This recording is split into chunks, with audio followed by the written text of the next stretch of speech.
Hi guys, welcome back to Marantz Rantz. Plenty of good information, a little bit of motivation, a whole lot of truth, no financial advice.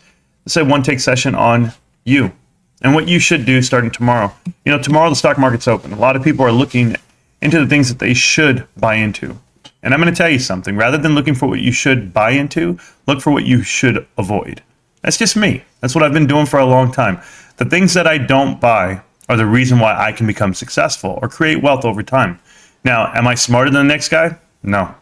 Do I have this supreme intellect? Not at all. I just read a lot or I break down a balance sheet and I figure it out. What is the company doing? I look at the board of directors, I see their actions, and it kind of speaks for themselves. But this is how I evaluate companies and businesses. Now, you being the investor, you guys can do this. You guys can literally look at all these stocks because I can't look at everything. I see Fidelity selling about 8,000 securities. And what am I going to do? Am I going to go study them all? No. I have to pick the things that I know, the things that I respect, the things that I can really put a pulse to. This is why I like Costco, because I know it inside out. And I understand retail, the business model, right?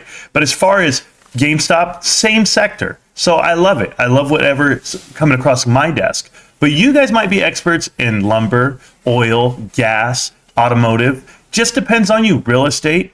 And then you'll know more about that than anyone else. These so-called professionals out here or stock bros who give you all the stock tips, I've seen them, guys. You go to StockWits, you go to Reddit, and they have everything listed for you. They just go, yeah, this stock, that stock, that. This is the next one this month. This is the next one this month, and this month. And it's always, well, we can make this squeeze, or we can make this pop. Stop doing that, please, everyone.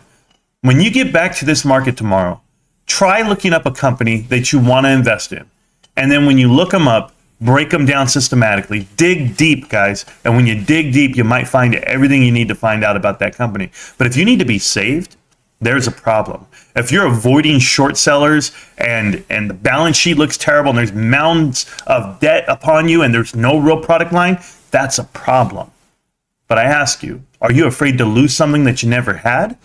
Or are you just status quo? Because you know what, guys? I sleep well at night by me not putting my money on certain things. And if something runs, I'm happy for everyone in it. I'm so happy for you way over there. Had nothing to do with me because I don't know everything. But there are some financial experts that'll try to give you some advice or some stock tip bros or some YouTubers out here. And right away, they want to tell you something. I want to be like, hey, go check out this new stock. It's running. Oh, look at the dilution. Look at the volume. It's gotta mean mass dilution or it's got to mean mass manipulation. No, it doesn't. They don't even understand the plumbing of the financial markets. So what do? I chill in the cut. I avoid my losses, and I just know that I don't have to be that smart, right? And I've never lost anything by not getting involved.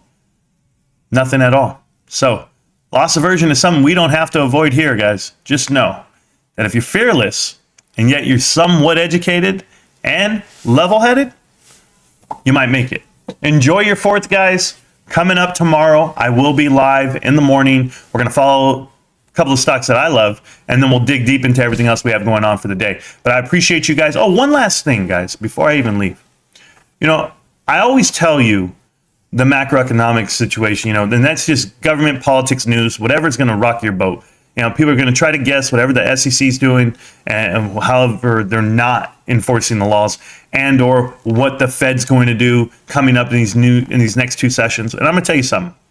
Avoid it all. Turn off the noise. If you're going to invest in a company, understand that business model should not be affected by whatever's going on in macroeconomics, and you should go ahead and stack that money in there if you really believe in it, right? Like this is what investing is. And for individuals that want to trade and they want to feel profit in their pocket today, this year, well, then you really don't know what the hell you're doing. Me personally, I'm building wealth. And if you ever want to build some wealth, well, then you come get some good life advice over here. But as far as financial advice, you can miss me with the bullshit, guys. I've been here for a long time, and I'm going to be here tomorrow and the next day and the next day and the next day. And my pile keeps getting bigger and bigger and bigger, brick by brick. Have a good night, guys. Enjoy your holiday. And I hope that helped out some of you cats out there that are chasing dreams. Instead of chasing those dreams in shadows, do some homework. GameStop. Can't stop, won't stop. GameStop. I did my homework. How about you? Peace, millionaires. Peace.